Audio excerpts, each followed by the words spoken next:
पाठ 2। शेख चिल्ली का सपना। एक दिन शेख चिल्ली की अम्मी ने उससे कहा, बेटा अब तुम बड़े हो गए हो, तुम्हें कुछ काम धंधा करना चाहिए। शेख चिल्ली बोला, लेकिन मुझे तो कोई भी काम नहीं आता।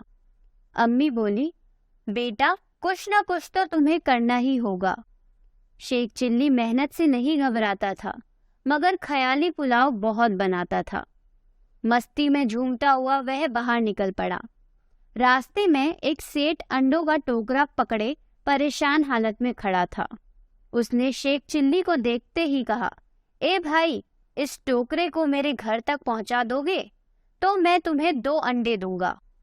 शेख चिल्ली बोला, सिर्फ 2 अंडे? सेठ ने कहा, 2 अंडों से तो इंसान की तकदीर बदल सकती है। यह सुनते ही उसने अंडों का टोकरा सिर पर रखा और सेठ के पीछे पीछे चलने लगा। वह मजदूरी से मिलने वाले 2 अंडों को लेकर तकदीर बदलने का सपना देखने लगा। वह सोच रहा था, सेठ मुझे 2 अंडे देगा, अंडों से चूजे निकलेंगे जो बड़े होकर मुर्गे या मुर्गियां बनेंगे। मुर्गियां और अंडे देगी जिनमें से और चूजे निकलेंगे। इस तरह मेरा एक बड़ा मुर्गी घर बन जाएगा।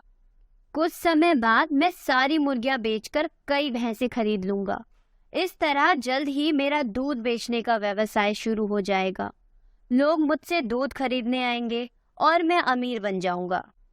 इसके बाद मैं अपनी सारी भैंसें बेचकर एक हाथी खरीदूंगा। लोगों को उसकी सवारी कराऊंगा और पैसे इकट्ठा करके एक और हाथी खरीदूंगा। फिर उनके बच्चे होंगे। धीरे धीरे मेरे पास बहुत से हाथी हो जाएंगे। उन्हें मैं राजाओं तथा महाराजाओं को बेचूंगा और खूब सारा धन कमाऊंगा। शेख चिल्ली का सपना अभी चल ही रहा था। उसने सोचा, मैं हाथी बेचकर हीरे का व्यापार करूंगा और बहुत सारा पैसा कमाकर शानदार महल बनवाऊंगा। फिर मैं शादी कर लूंगा। फिर मेरे बच्चे होंगे। वे लाड प्यार में मेरे सिर पर चढ़ेंगे। जब ज्यादा तंग करेंगे तो मैं उन्हें यूं झटका दिया करूंगा। यह सोचते हुए शेख चिल्ली ने अपने सर पर रखे टोकरे को झटके से सामने फेंक दिया। सारे अंडे टूट गए। अंडों को टूटा हुआ देखकर तो उसका कलेजा मुंह को आ गया। सेठ ने पलटकर देखा और आंख बबूला होते हुए बोला, मूर्ख, यह क्या किया? 100 रुपए के अंडे तोड़ दिए। शेख चिल्ली रोते हुए बोला, अरे सेठ जी, आपके तो 100 रुपए के अंडे ही टूटे हैं, लेकिन मुझ पर तो आसमान ही टूट पड़ा है।